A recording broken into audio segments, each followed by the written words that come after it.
Donc, septième séance donc de ce cours sur le paysage. Jusqu'à présent, on a surtout fait une sorte de panorama des différentes interprétations possibles du paysage, puisqu'on avait vu différents auteurs qui proposaient une théorie du paysage,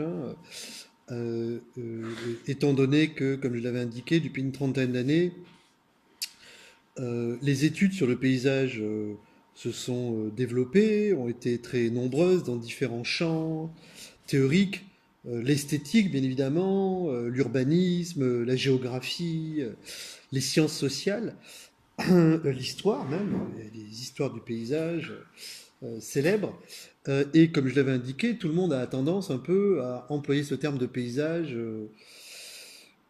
pour dire familièrement, à sa sauce, donnant parfois une extension très très large au terme de paysage, ce qui fait qu'on a du mal au fond à voir l'unité de ce terme de paysage qui est utilisé dans différents contextes de manière très différente, et parfois des gens utilisent le terme de paysage pour ce qui me semble être pour ma part non pas des paysages mais des environnements par exemple.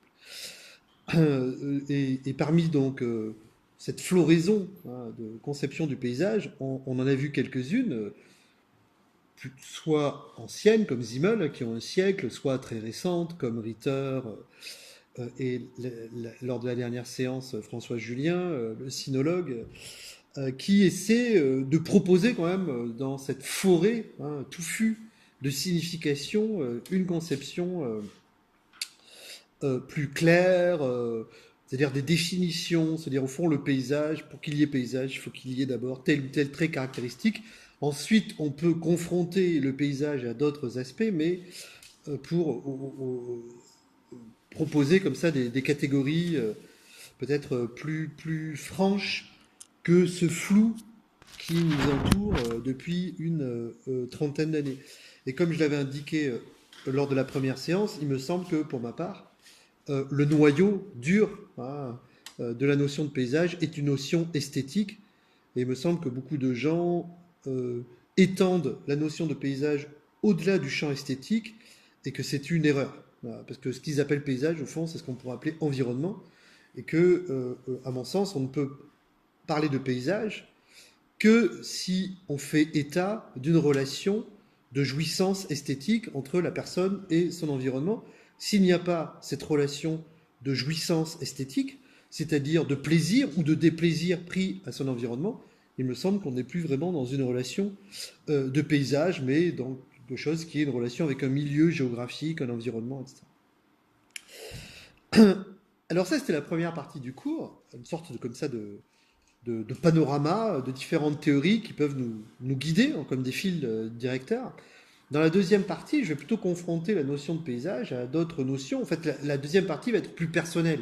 Là, j'ai présenté un peu les différents théoriciens. Dans la deuxième partie, je vais un peu présenter ce qu'est ma conception du paysage, d'une certaine manière, et comment ce qui me semble être intéressant dans cette notion. Euh, et je vais le faire euh, à partir de deux axes, en fait. D'abord en confrontant la notion de paysage et la notion d'ambiance ou d'atmosphère.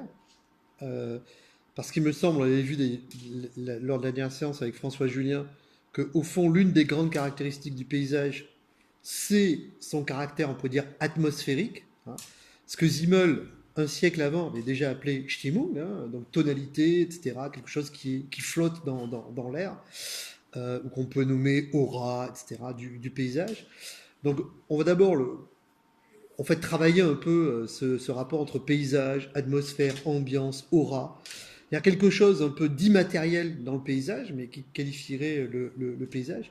Puis le deuxième aspect qui va m'intéresser, c'est la tension entre paysage extraordinaire et paysage ordinaire. Car il me semble que beaucoup de débats contemporains autour du paysage tournent autour de ces deux axes. Au fond, à la fois proximité et différence entre paysage et ambiance, et proximité et différence entre l'extraordinaire et l'ordinaire, le pittoresque et le banal, etc. Le paysage spectaculaire et le paysage au fond commun. Euh, euh, jusqu'à d'ailleurs paysage si commun que même la notion de paysage est presque contestée lorsque le paysage est trop commun pour faire, pour constituer un paysage. Donc lors des prochaines séances, en fait, voilà, je vais m'occuper de ces deux axes, hein. Alors aujourd'hui, je vais commencer par la relation entre paysage et ambiance, m'inspirant de ce que l'on a déjà vu, notamment chez Zimmel et chez Julien, de se demander, mais est-ce que au fond, euh, est-ce que l'une des caractéristiques fondamentales du paysage, on en a vu quelques-unes, hein, la séparation, la composition, l'unité qui devient un monde en soi, etc. Donc on a vu le regard qui n'est pas un regard pratique, qui n'est pas un regard théorique, hein, qui est un certain regard esthétique, etc. Donc, bien évidemment, on a vu différentes caractéristiques, mais il me semble que l'un des aspects qui émergent dans les réflexions autour du paysage, serait de dire que le paysage ne peut pas se réduire simplement à des éléments, je dirais, tangibles, comme la composition, même la composition picturale ou photographique du paysage, entre un premier plan, un arrière-plan, le point de fuite, etc. Enfin, l'ampleur, hein, j'ai parlé de l'ampleur du paysage, parce que bien évidemment, des sites dont l'espace est trop restreint, serait difficilement on pourrait difficilement les nommer paysages, mais à chaque fois on a proposé au fond des critères, on pourrait dire matériels, des critères spatiaux. Euh, Est-ce qu'il ne faudrait pas envisager un élément qui serait beaucoup moins spatial, beaucoup moins matériel, un élément beaucoup plus immatériel, beaucoup plus flottant, aérien, qui émanerait du paysage, qui constituerait au fond son unité de paysage? On l'avait vu avec Zimmel, puisqu'il expliquait au fond que le paysage, c'était justement ce sentiment d'une participation de l'individu à son environnement. Et ce sentiment, il le nommait Stimmung, hein, donc en allemand, ambiance, hein, atmosphère, hein, ou tonalité affective, ça dépend comment on traduit, mais quelque chose qui ne pouvait pas être, qui ne pouvait pas être au fond, réduit d'un côté à des éléments objectifs. Voilà, pour qu'il y ait un paysage, il faut qu'il y ait un espace assez vaste, etc. Il faut qu'il y ait un horizon. Il faut qu'on ait l'impression de découper cette unité pour la séparer, soit par le cadre du tableau, soit par les bords de la photo, etc. Ou des éléments subjectifs comme des émotions, etc. L'idée, c'est au fond de concevoir que le paysage n'est pas réductible ni à des éléments objectifs, matériels, etc., ni simplement à des éléments subjectifs, mais qu'il serait entre les deux. D'où l'idée d'atmosphère, d'ambiance, etc., qui essaierait de caractériser au fond le mode de présence du paysage. C'est pourquoi, au fond, on est attiré, pourquoi on est enveloppé, pourquoi on sent une forme d'expérience esthétique un peu particulière, qui d'ailleurs va jusqu'à dépasser même les cadres habituels du paysage pictural, photographique, voire cinématographique, euh, au, au sens où on parlera, par exemple, donc d'expériences immersives en art contemporain, dans les expériences d'installation, etc. D'ailleurs, beaucoup d'artistes contemporains, au fond, c'est difficile de dire qu'ils font de la photo, de la peinture, etc. Enfin, ils composent, au fond, des situations, hein, qui très souvent sont vues comme des situations immersives où les spectateurs eux-mêmes sont plongés, hein, dans des atmosphères. Bon, je pense à Huyghe, par exemple, ou à d'autres, hein, euh, euh, ou Anish Kapoor, etc. Bon, beaucoup, au fond, conçoivent leurs œuvres comme, non plus comme une œuvre qui serait face à un spectateur, mais comme un paysage, au fond, et un paysage dans lequel on peut circuler, que l'on peut même parfois modifier, dont on n'est plus vraiment le spectateur, mais dont on est presque une sorte de résident. Alors, je vais d'abord m'interroger sur ce qui pourrait sembler être une opposition entre paysage et ambiance. Parce que on a vu dans les différentes théories du paysage que l'on a parcourues, qu'une des grandes caractéristiques quand même du paysage, c'est le détachement. C'est le détachement. Il ne peut pas y avoir de paysage s'il n'y a pas de recul, de distance, s'il n'y a pas d'abord un geste de séparation, de scission, voire de section, hein, de découpage. Et j'avais indiqué que, au fond, c'est parce que le paysage naît de cette scission qu'il est illusoire de croire que l'expérience du paysage puisse nous réconcilier avec le monde, notamment par exemple dans une pensée écologique, puisque le paysage est marqué par la séparation. Le paysage, c'est découper une partie du monde et la vivre, au fond, c'est découper le pays en tranches, hein, et par le cadre, la fenêtre, etc., isoler cette partie et en faire une totalité indépendante, comme une sorte de microcosme. Au fond, sans la délimitation, sans les limites, sans la séparation, il n'y a pas de paysage. Et donc le paysage, au fond, est d'abord quelque chose qui s'extrait du pays, et au fond, le paysage est d'abord un dépaysement. Hein. Pour qu'il y ait paysage, il ne faut plus qu'il y ait pays. Hein. La personne qui est dans le pays n'est pas dans le paysage.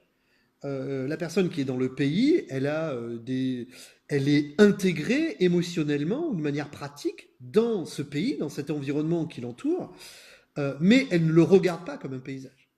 Alors bien évidemment, depuis la modernité, elle peut le regarder par un paysage, parce qu'on est tellement, au fond, sollicité par des images, que bien évidemment, une certaine forme de paysage s'impose à nous, mais bien évidemment, si on se tourne du côté de l'ethnologie et qu'on va regarder la manière dont les ethnologues interrogent les individus dans leur contrée, dans leur pays, etc., bien évidemment, à aucun moment, on ne retrouve dans l'attitude qu'ils ont avec leur environnement une attitude paysagère.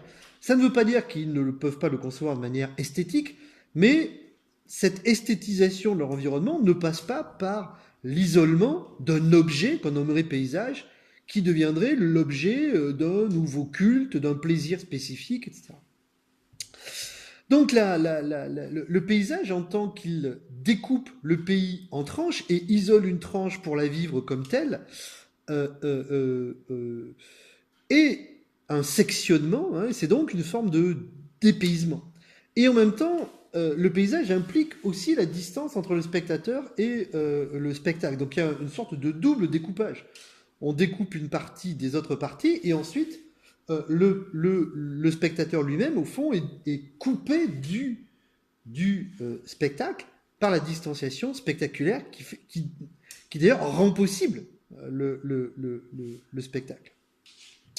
Ce que je veux dire par là, ce double détachement semble, qu'on pourrait appeler dépaysement, au fond, le paysage est l'objet du dépaysement. Pour qu'il y ait paysage, il faut qu'il y ait dépaysement. D'où le fait que très souvent, historiquement, les paysages sont nés du dépaysement. C'est-à-dire que les premiers paysages littéraires ou picturaux sont nés de personnes dépaysées. On l'avait vu avec le texte de Pétrarque, qui est en exil, avec Patinir, etc., qui, au fond, peint des paysages qui ne l'entourent pas, des paysages imaginaires, etc., comme si, au fond, pour voir le paysage, il fallait être dépaysé, et d'une certaine manière, très souvent, d'ailleurs, on prend des photos de paysage, de son paysage qui n'est pas son environnement immédiat. C'est, au fond, le voyage ou le déplacement est une condition nécessaire du paysage. Ce qui veut bien dire que pour qu'il y ait paysage, il faut que je sois arraché de mon propre pays pour voir un autre pays comme paysage. Mais j'ai beaucoup de mal à voir mon pays comme paysage.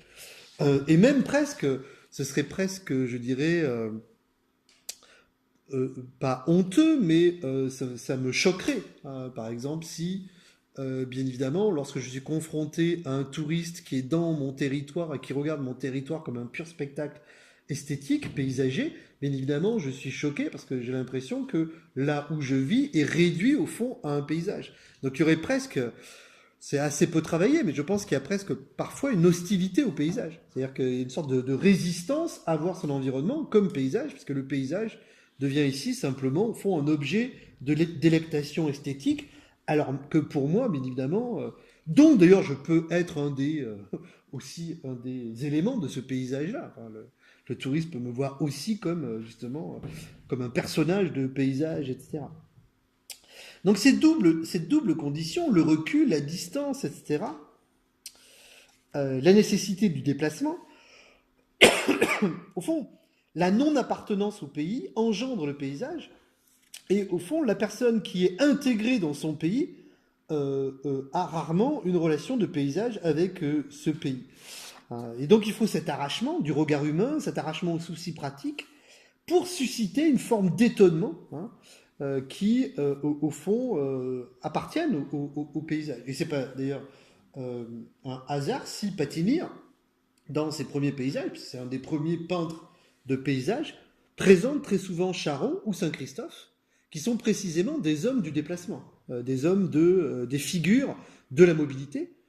Charon en tant que c'est lui qui amène les âmes aux enfers, et Saint-Christophe en tant qu'au fond saint de tous les voyageurs. Donc le voyageur est l'homme du paysage, et d'ailleurs les paysages de Patinir présentent très souvent des hommes en transit.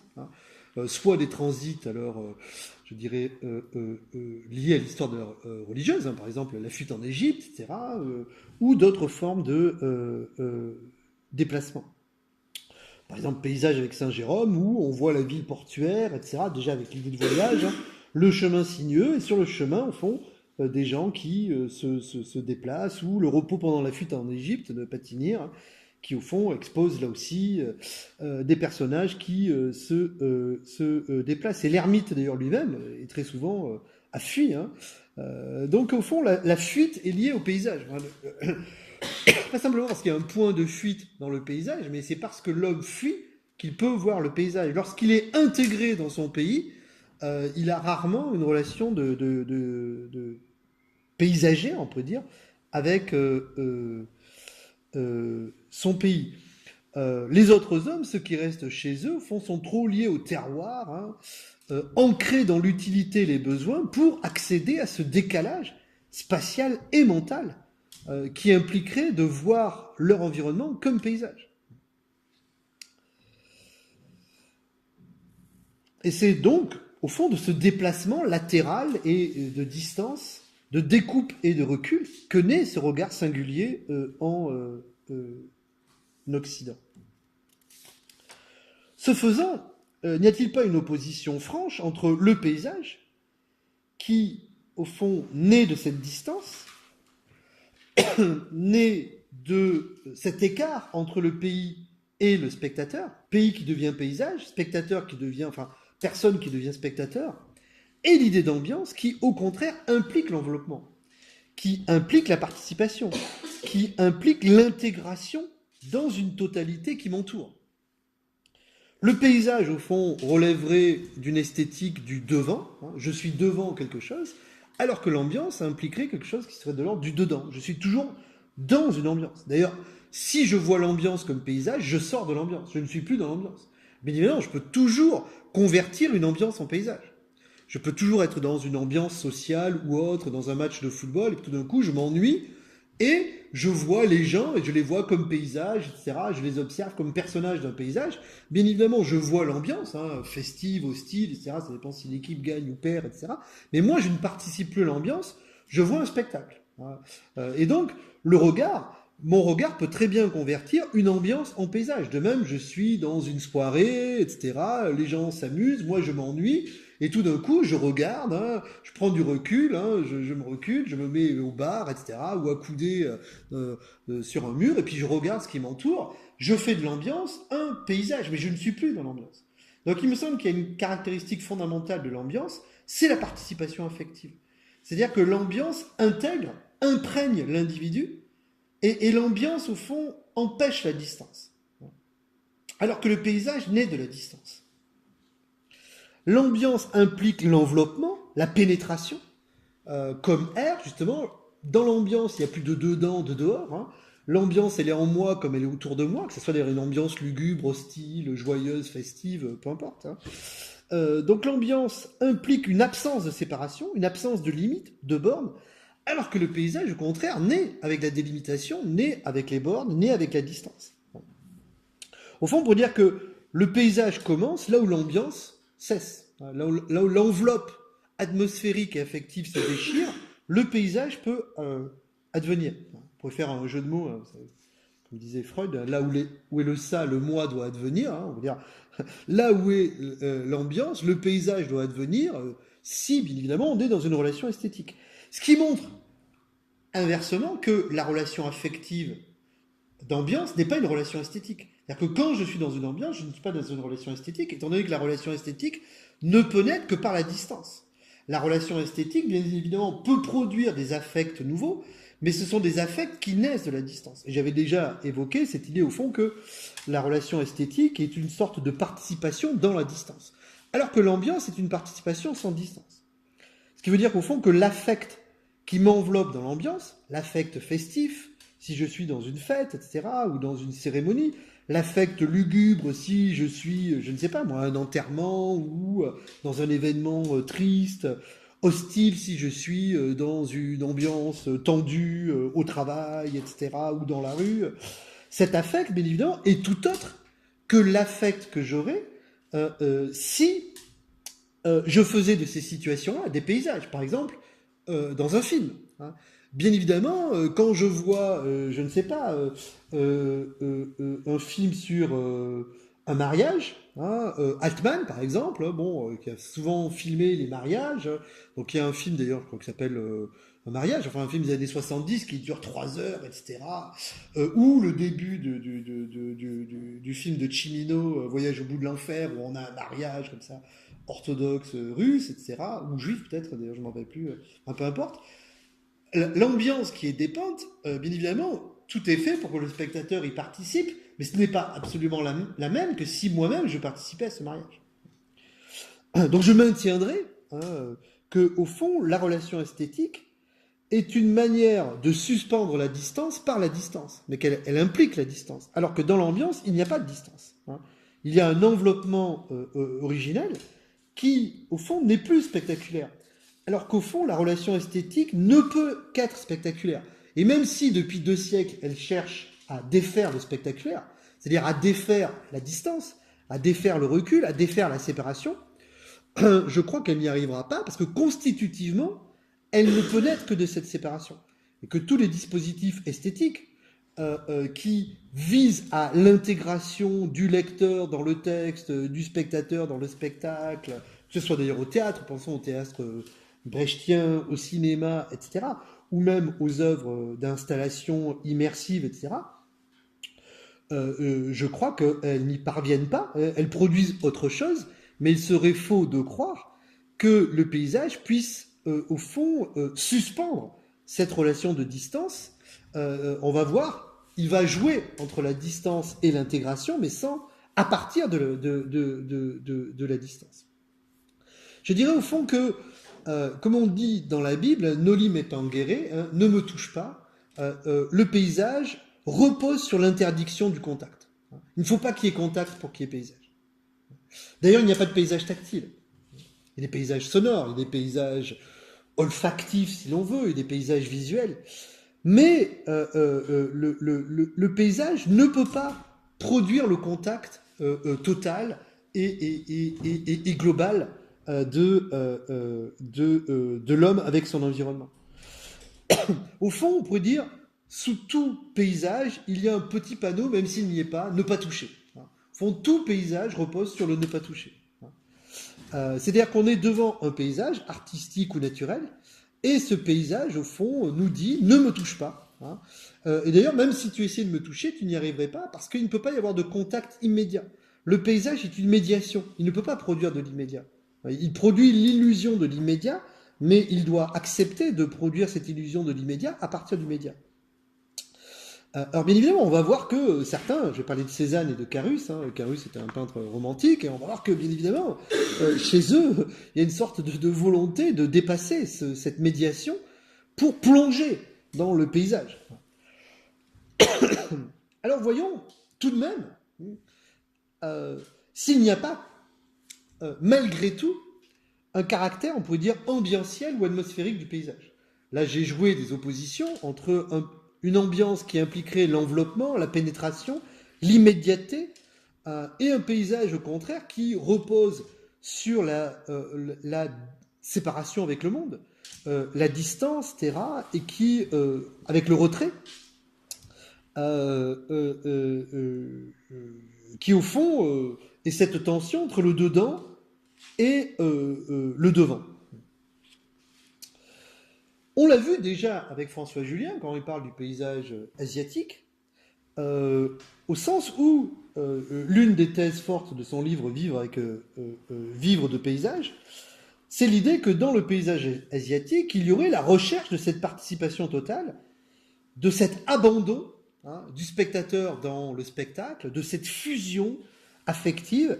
Au fond, le paysage chercherait à produire une participation, une unité, une fusion, une vibration commune qui effacerait la distance, qui effacerait la séparation.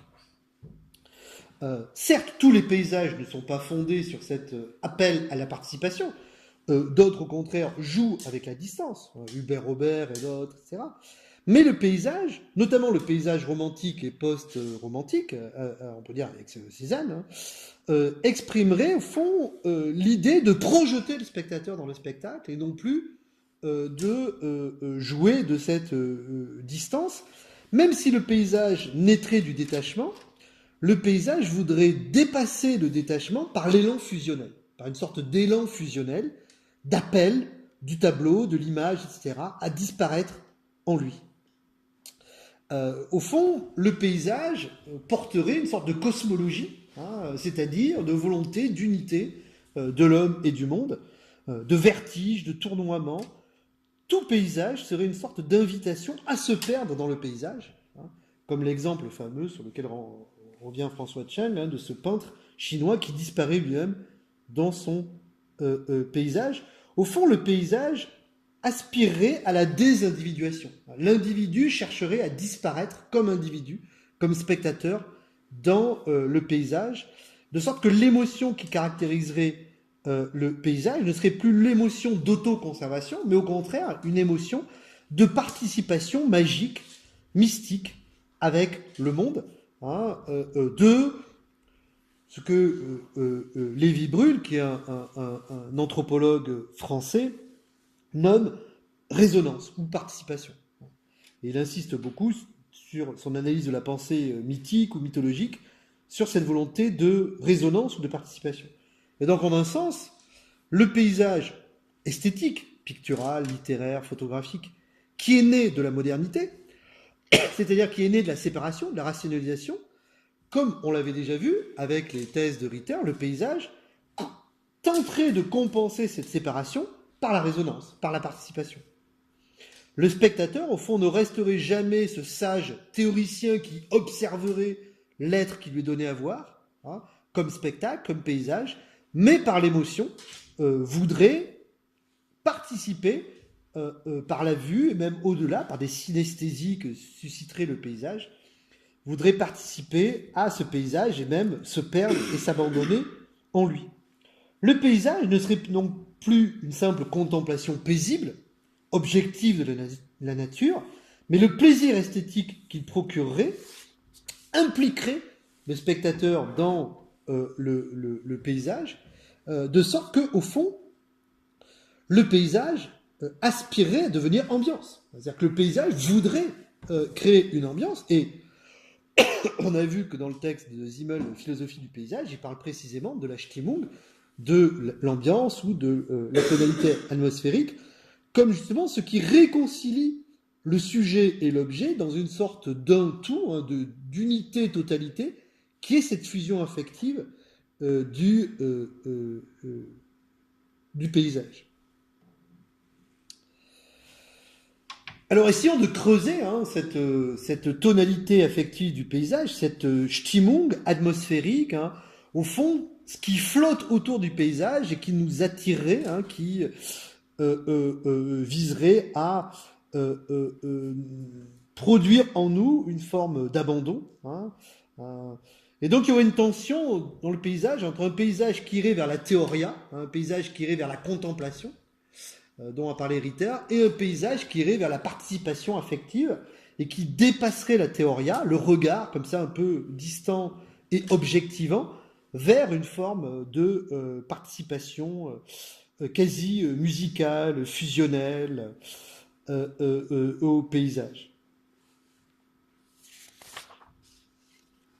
Alors pour ce faire, je vais partir des analyses de Carl Gustav Carus, qui était un peintre romantique allemand de la première partie du XIXe siècle, élève d'un autre plus connu, Caspar David Friedrich, mais qui, à la différence de Friedrich, a écrit des textes. Et je vais surtout parler d'un de ces textes qui s'appelle 9 lettres sur la peinture de paysage, qu'il envoie d'ailleurs souvent à Friedrich. Oui, il peint, Carus est à la fois un peintre et un théoricien de la peinture. Et on va voir que dans le paysage romantique, notamment dans ce qu'en dit Carus, il y a cette volonté de fusionnement. Alors je vais faire une lecture de ces 9 lettres sur la peinture de paysage que vous trouvez en fait. Il y a 2 éditions, mais ici vous avez plusieurs textes de Carus, de choix de textes, notamment les 9 lettres. Et il y a des lettres de Caspar David Friedrich. Alors je vais me baser sur ces 9 lettres. Pour Carus, le paysage, c'est d'abord une expression émotionnelle avant d'être une considération théorique. Le peintre allemand, d'ailleurs, ne refuse pas l'idée que le paysage est aussi spirituel, ce qu'il appelle l'état d'âme, vraiment poétique. Au contraire, comme tout bon romantique, le paysage est l'occasion d'une méditation de l'homme sur la nature, sur son propre destin, etc. Donc il y a bien un aspect, on pourrait dire, théorique ou méditatif du paysage. Mais, dit-il, le paysage ne suscite pas simplement cette méditation. Parce qu'avec la méditation, on serait quand même dans une forme de distance réflexive. Le paysage, dit-il, a un double effet. C'est page 63 dans l'édition Klingsik. Ce double effet, dit-il, c'est l'effet du contenu représenté, donc ce qui est montré, et l'effet de la manière de le représenter.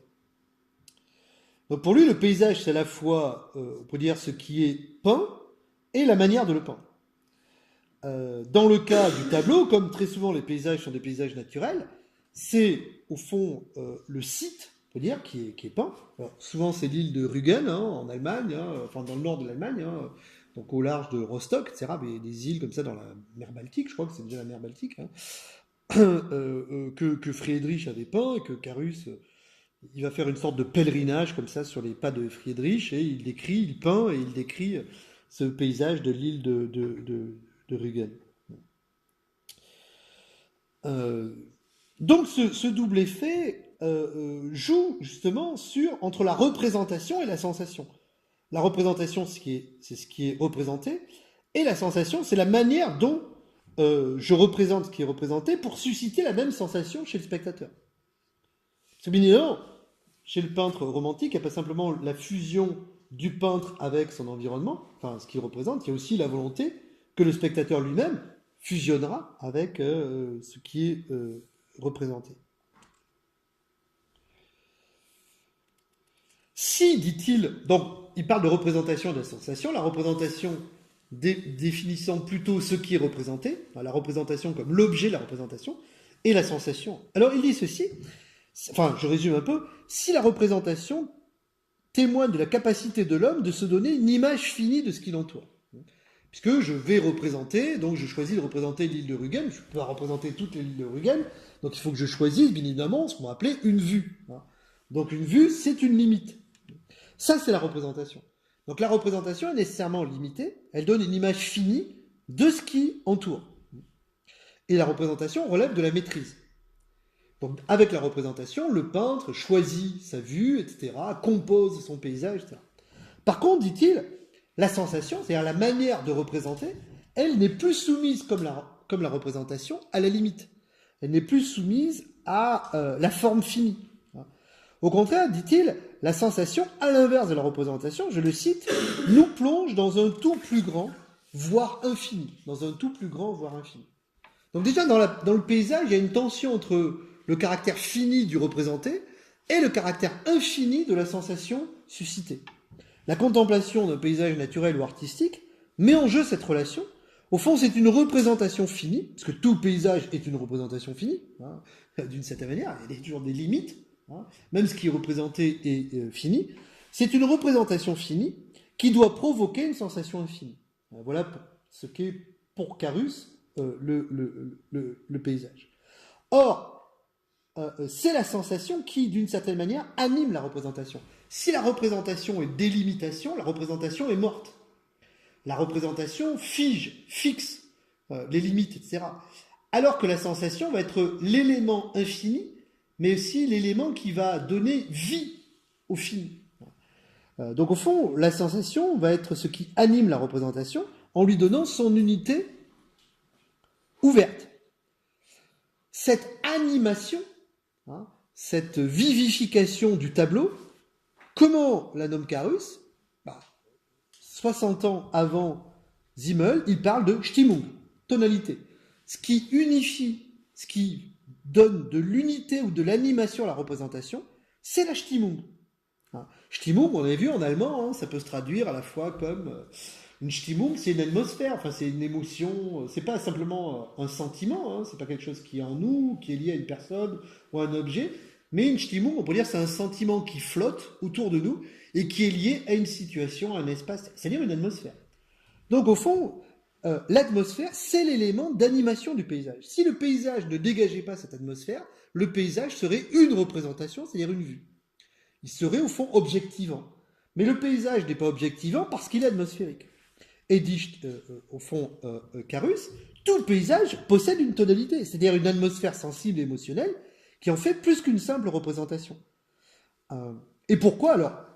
Chez Carus, comme il est lié à une sorte de philosophie de la vie, c'est lié aussi à l'idée que le paysage est vivant, hein, c'est-à-dire le paysage, l'environnement naturel est vivant, et en tant que vivant, il se développe, etc., il se détériore, il croît, il décroît, et donc d'une certaine manière, le paysage, cette Stimmung, elle est dans le paysage lui-même, elle est la vitalité, hein, le mouvement de la vie dans le paysage, et le peintre doit retrouver ce mouvement de la vie dans le paysage, d'où bien évidemment l'intérêt pour les éléments mobiles, les nuages, l'eau, etc. Même le minéral, enfin même quand on peint les falaises, etc., il faut les peindre comme quelque chose qui, au fond, est lié au passage du temps, etc.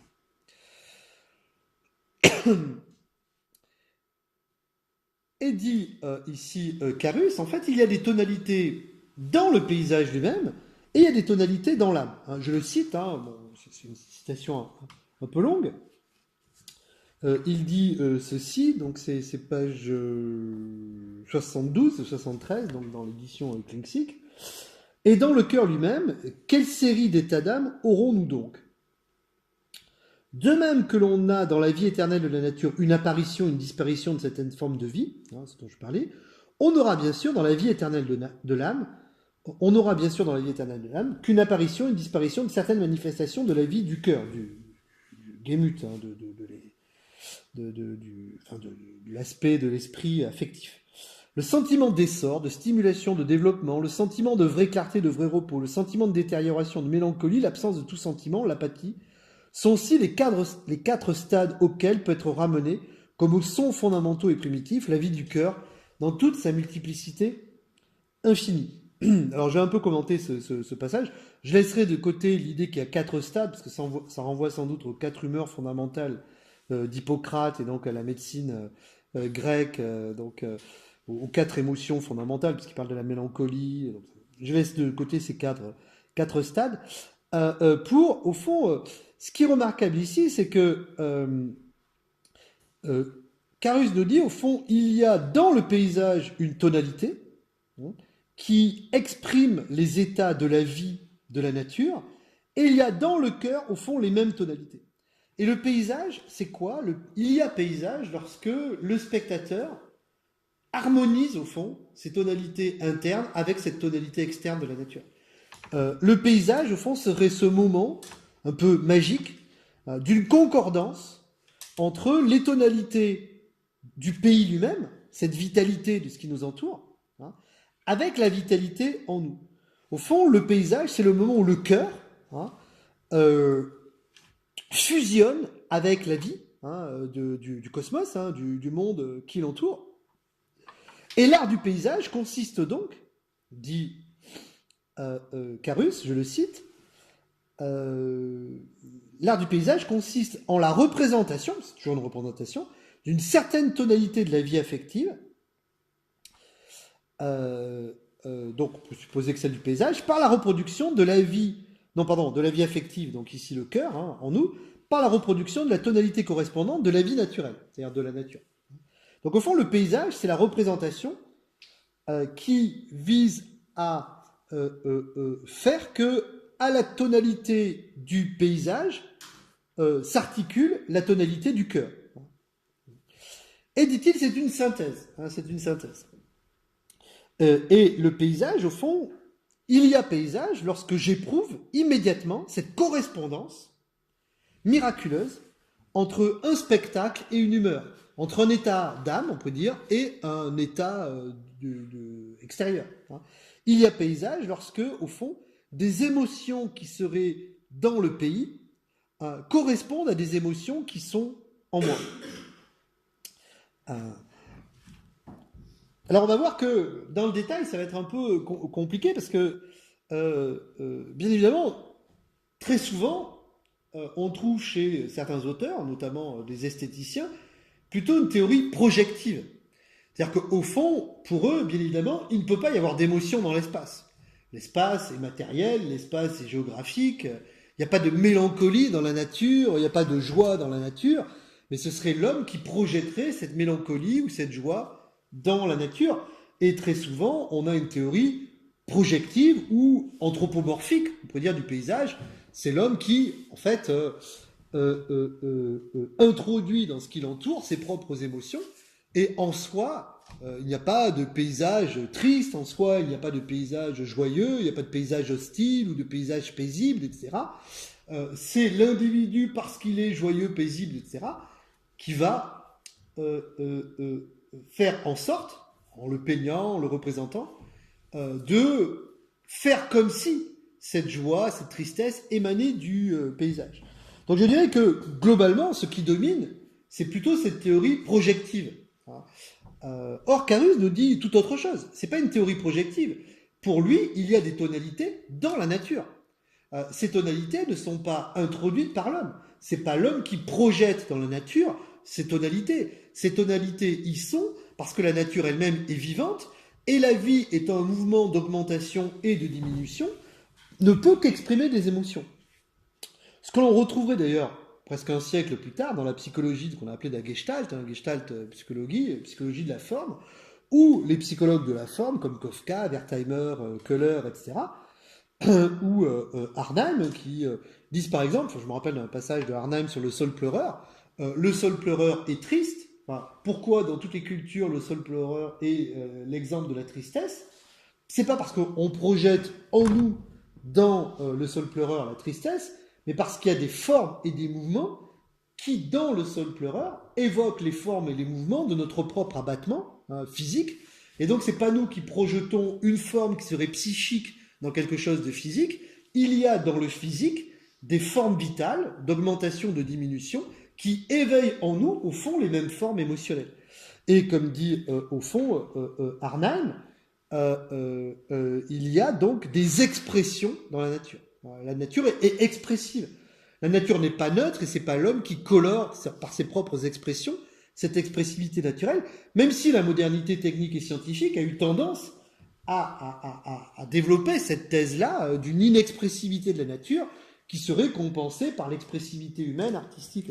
Alors que Carus dit tout autre chose. On n'est pas dans une théorie de la projection. C'est pas le cœur qui projette ces tonalités dans la nature. Pour Carus, il y a des tonalités qui sont dans le cœur, en nous, on peut dire, donc des émotions humaines, mais qui correspondent à des émotions naturelles, on peut dire, à des tonalités qui appartiennent à la nature. Et le paysage, Le paysage, c'est pas le résultat d'une projection. Le paysage, c'est le résultat d'une correspondance, d'un être commun. Au fond, dans le paysage, la dualité entre l'homme et la nature cesse.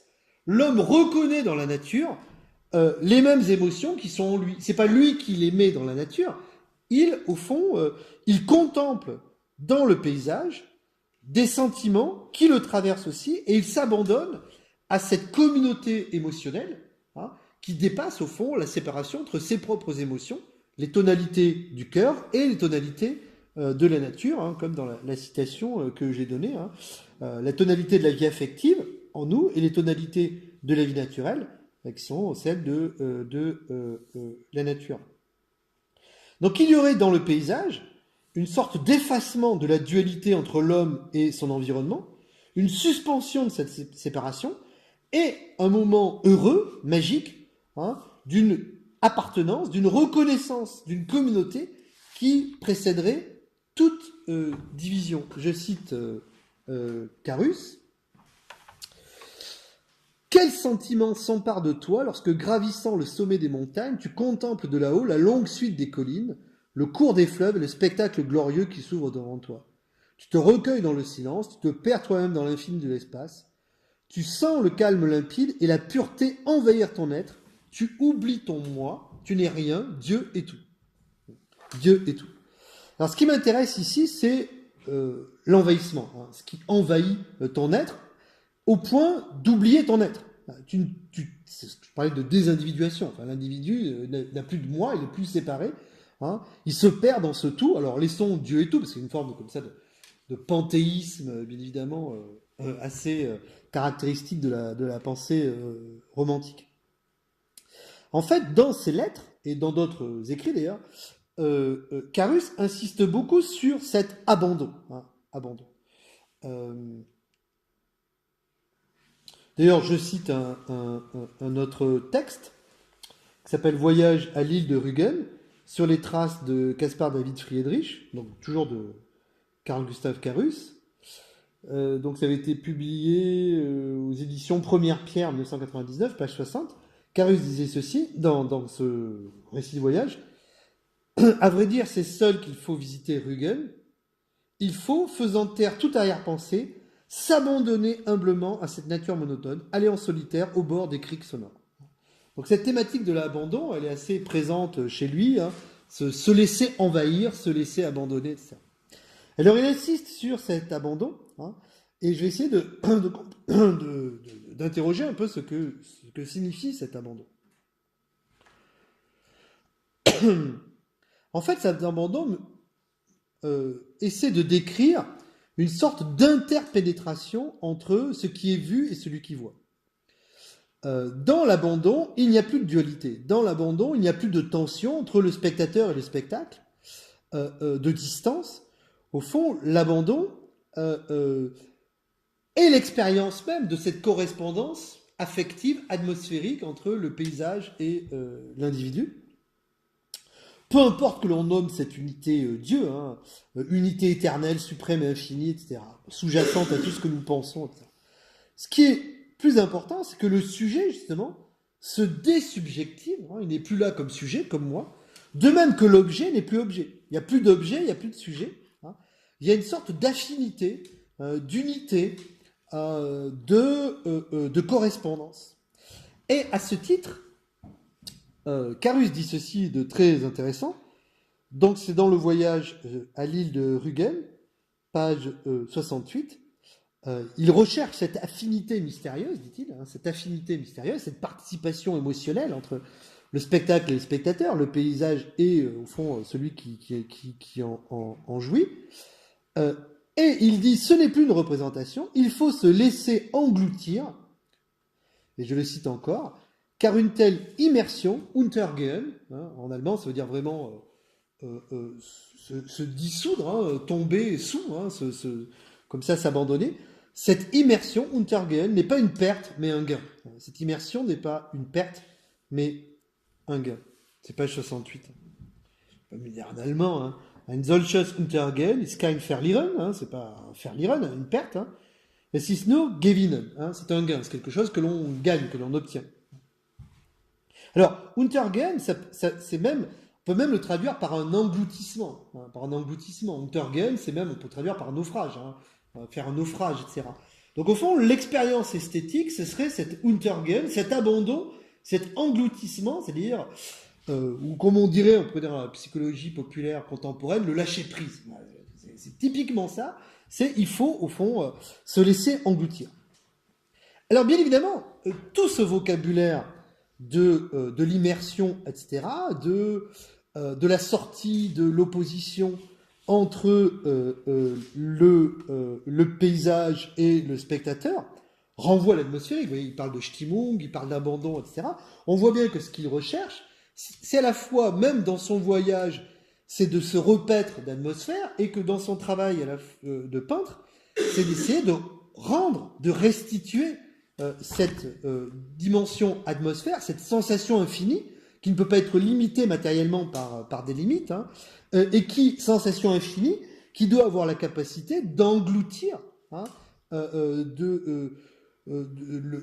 la tonalité interne avec la tonalité externe pour les fusionner, pour les synthétiser dans une participation unitaire de type panthéistique, de type, au fond, de sentiment de faire un avec le monde. C'est-à-dire de réconciliation entre l'individu et le cosmos.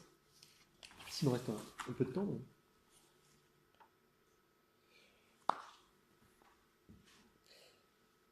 Alors je vais m'intéresser maintenant à Cézanne, et on va voir que chez Cézanne, au fond, il y a, me semble-t-il, une démarche assez proche.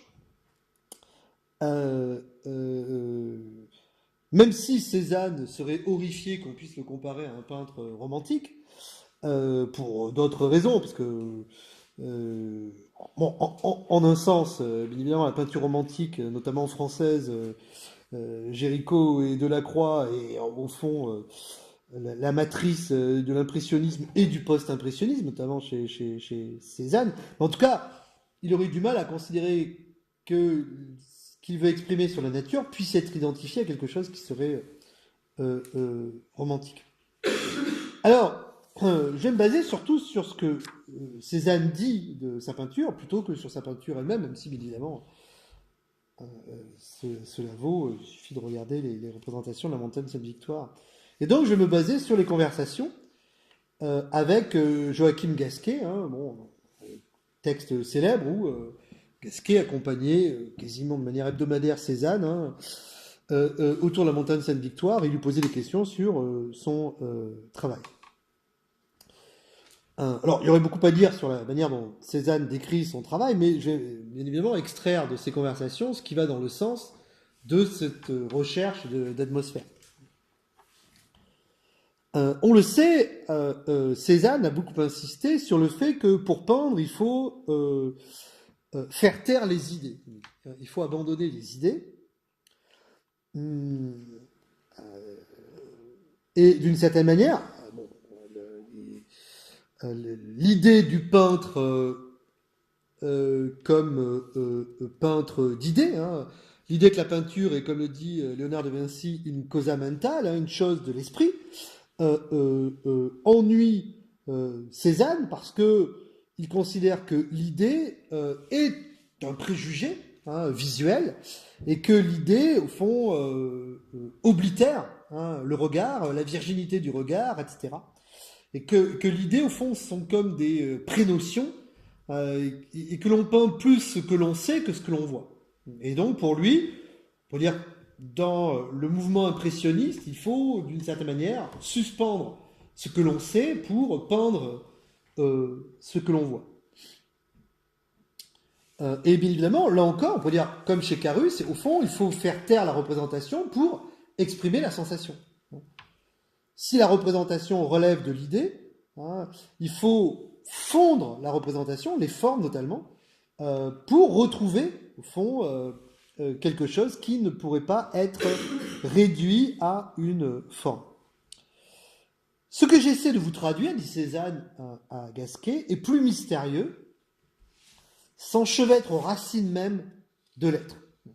Donc au fond, ce qu'il s'agit de peindre, quasiment comme projet philosophique pour Cézanne, C'est pas simplement de peindre la montagne Sainte-Victoire, etc. Il s'agit de peindre l'être. Alors, c'est quoi l'être? C'est ce qu'il veut dire par ce terme être, qui en philosophie peut être mis à toutes les sauces. C'est peut-être le terme le plus polysémique et Aristote disait déjà l'être se dit de plusieurs façons. Hein. Euh, me semble-t-il, ce que veut dire Cézanne, c'est que, un peu comme chez Carus, ce que le peintre doit peindre, c'est ce qui précède la dualité entre le spectacle et le spectateur. Le peintre, au fond, académique, reste encore dans une relation duelle, voire dualiste, entre le spectacle et le spectateur, alors que ce que Cézanne veut faire, c'est peindre quelque chose qui est sous la représentation, qui peut appeler, alors, parfois il emploie le terme de force, peindre les forces de la nature, les forces telluriques, etc. Quelque chose qui dissout la forme, comme si dans la forme était presque le cheval de Troie de l'idée, donc il faut déformaliser le tableau pour le désintellectualiser. Comme la forme, par la forme, au fond, le peintre va reprendre toujours ce qu'il a appris ou ce qu'il croit savoir. La forme étant, encore une fois, l'idée, notamment le dessin, etc. Il faut peindre les forces. Et donc, d'une certaine manière, il va falloir déformer le tableau pour faire sourdre sous les formes, les forces et les tonalités, c'est-à-dire au fond quelque chose qui va naître au-delà de ou en deçà d'ailleurs plutôt, de la représentation. Alors je le cite encore une fois parce que c'est très beau ce qu'il dit. Donc c'est toujours dans les conversations avec Joachim Gasquet, page 154, j'ai pas amené le texte dans l'édition Belles Lettres. Pour bien peindre un paysage, je dois d'abord découvrir les assises géologiques. Les mettre à nu, enfin, faire sourdre ce qui est sous la terre, etc. Donc toujours ces forces telluriques.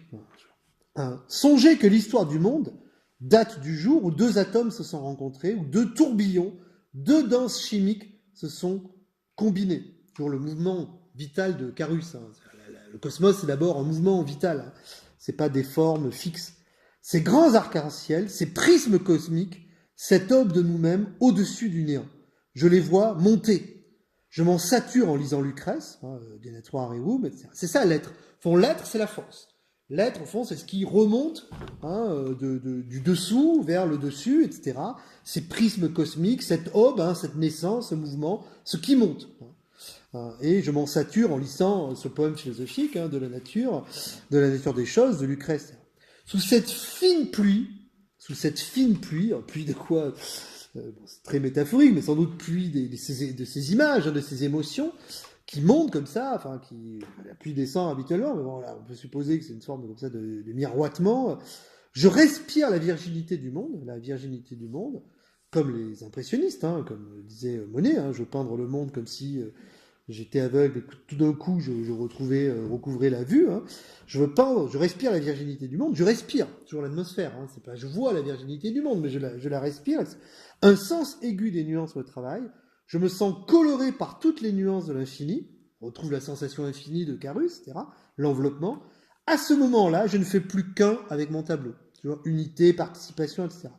Nous sommes un chaos irisé. Donc il passe du jeu au nous. Donc il a tellement perdu le jeu qu'il est dans le nous. Nous sommes un chaos irisé, c'est-à-dire il n'y a plus devant, dedans, etc. Il y a une sorte d'explosion, d'enveloppement, de chaos irisé. Je viens devant le motif. Je m'y perds. Le Untergehen de Carus, on se perd, qui est d'ailleurs un Verlieren qui est un Gewinnen, une perte qui est un gain. Je songe, je vague, le soleil me pénètre sourdement, comme un ami lointain qui réchauffe ma paresse, la féconde, nous germinons. Toujours on passe du jeu au nous, etc. Alors, dans ce discours très métaphorique, très lyrique, etc., bien évidemment, ce qui est très... toute cette tonalité de l'union, de la virginité, de la perte de soi, hein, je me colore des nuances de l'infini, etc. Je ne fais plus qu'un avec mon tableau, nous sommes un chaos, je me perds devant le motif, etc. Le soleil me pénètre, etc. Au fond, toute cette idée d'une participation, d'une interpénétration du dedans et du dehors, au point de germiner, hein, au fond, comme être une plante. Et d'ailleurs, Cézanne parle d'une harmonie générale, hein, donc c'est page 151, et le peintre n'est plus, dit-il, tellement une plaque sensible, un peintre récepteur. Le peintre a une fusion si totale avec la nature qu'il devient lui-même animal végétal. Il germine avec le paysage, hein, avec toutes les choses. Cette rhétorique du paysage, dit Cézanne, qui n'est pas une rhétorique d'ailleurs au sens, on pourrait dire, péjoratif, hein, dit-il, avec cette rhétorique du paysage, il aspire d'une certaine manière à la disparition individuelle dans ce qu'il nomme, là encore, redevenir soleil. Il veut devenir soleil. C'est-à-dire qu'il veut se fondre avec les éléments, qui est à la fois un redevenir air, un redevenir roche, un redevenir lumière, etc.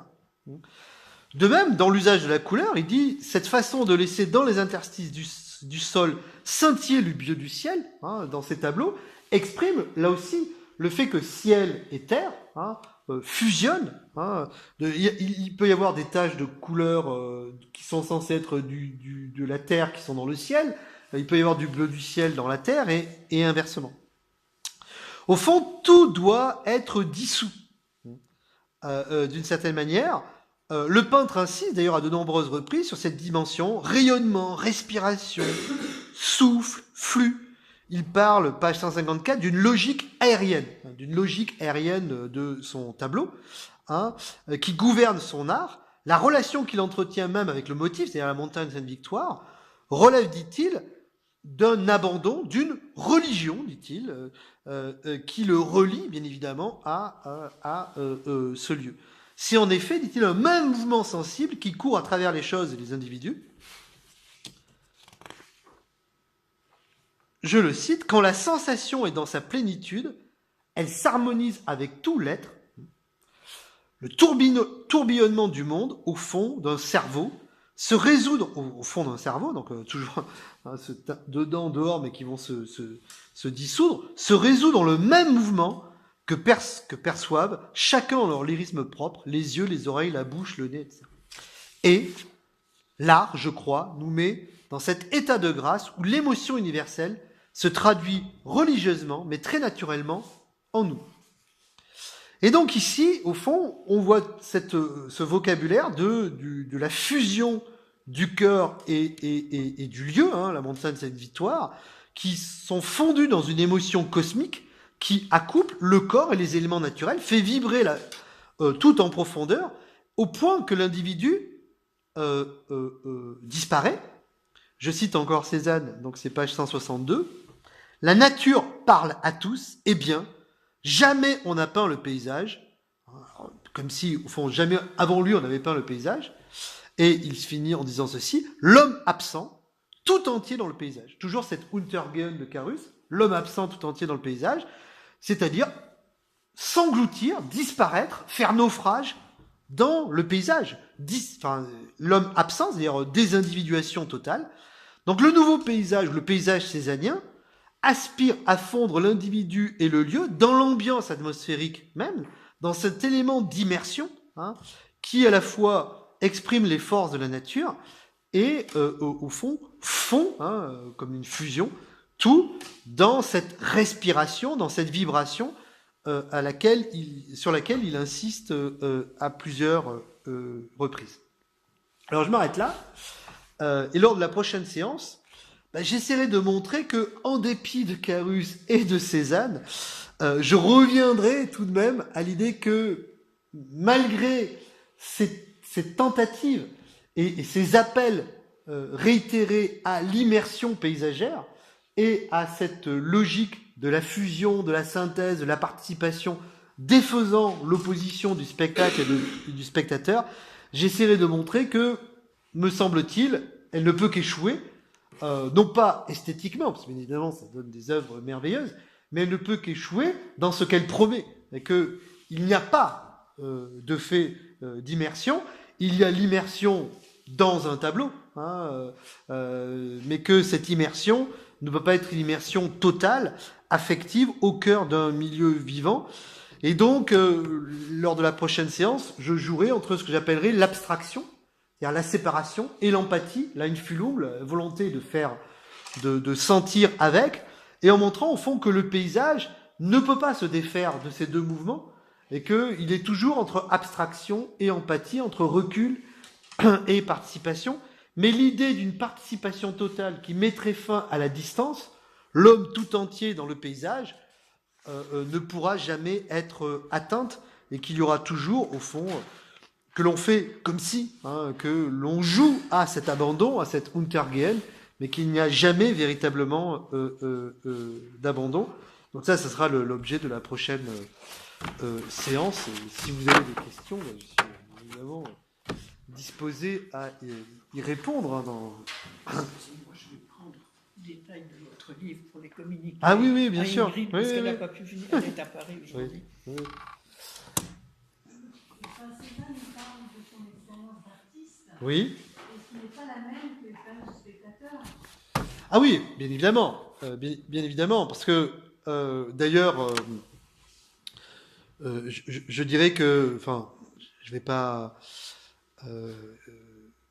m'apesantir sur cet aspect d'histoire de l'art, etc., mais il a plutôt été vu comme un précubiste.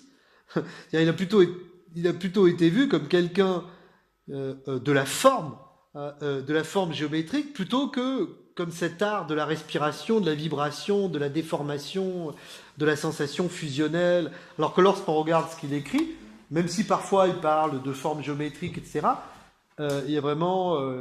donc bien évidemment, ce qu'il décrit, c'est le rapport que lui a avec la montagne Sainte-Victoire, et ce rapport de respiration, de vibration, de participation affective, il essaie bien évidemment de le restituer dans ses tableaux. Après, est-ce à dire que les individus qui voient des tableaux de Cézanne retrouveraient ce mouvement de participation atmosphérique? Ça, je ne suis pas sûr. Alors, la difficulté, c'est que très souvent, quand même, on connaît ces textes-là, et bon, souvent, on ne regarde pas un peintre sans rien savoir de lui, et donc, très souvent, ce qu'il a dit de son œuvre précède la découverte de son œuvre. Hein. Donc, souvent, on l'entend plus qu'on ne le voit. Ce qui, d'une certaine manière, est presque contre son désir, parce qu'il voulait justement défaire les idées, mais malheureusement... Le fait est que notre expérience culturelle précède très souvent ce que l'on regarde, et au fond, ce que l'on regarde est toujours déterminé parce que ce que l'on a regardé, ou ce que l'on a lu, ou ce que l'on sait par avance. Quoi. Mais oui, bien évidemment, ça pour oui, globalement, il a plutôt été classé parmi les précurseurs du cubisme, etc. Alors que, au fond, quand on regarde notamment Braque, parce que Picasso a assez peu écrit sur ce qu'il faisait. Bon, c'était plutôt quelqu'un qui faisait plutôt que quelqu'un, mais Braque, bon, c'est pas du tout les mêmes fondements esthétiques, quoi. Le cubisme, etc. Pour le cubisme, la question, c'est la question du mouvement du regard, etc., de peindre différentes étapes du regard, de la simultanéité, enfin, ou comme chez Delaunay, etc., qui parle des simultanéismes, etc. On est plutôt... Là, c'est pas du tout dans... Chez Cézanne, il y a une ambition cosmologique. Quoi. Il y a une ambition un peu comme chez Carus, par d'autres moyens, qui n'est pas du tout celle des cubistes. Quoi. Donc j'ai plutôt l'impression qu'il a été vu à son époque comme un cubiste ou pré-cubiste, plutôt que comme cette peinture de la fusion. Voilà.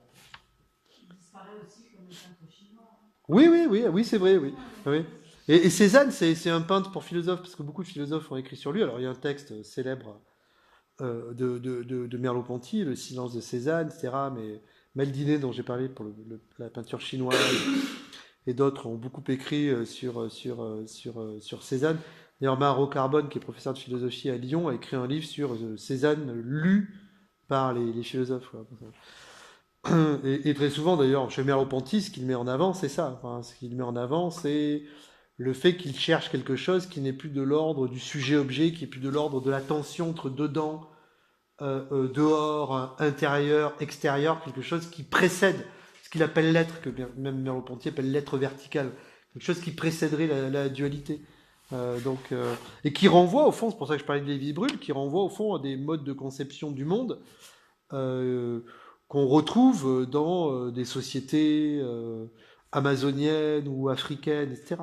D'où l'idée de participation, de magie, etc. Donc, et au fond, peut-être que le paysage, tout ça parce qu'il parle de religion, est une forme de retrouver un lien communautaire avec la nature qui ne repose plus sur les dualités scientifico-techniques ou philosophiques qui, bien évidemment, nous séparent de l'environnement.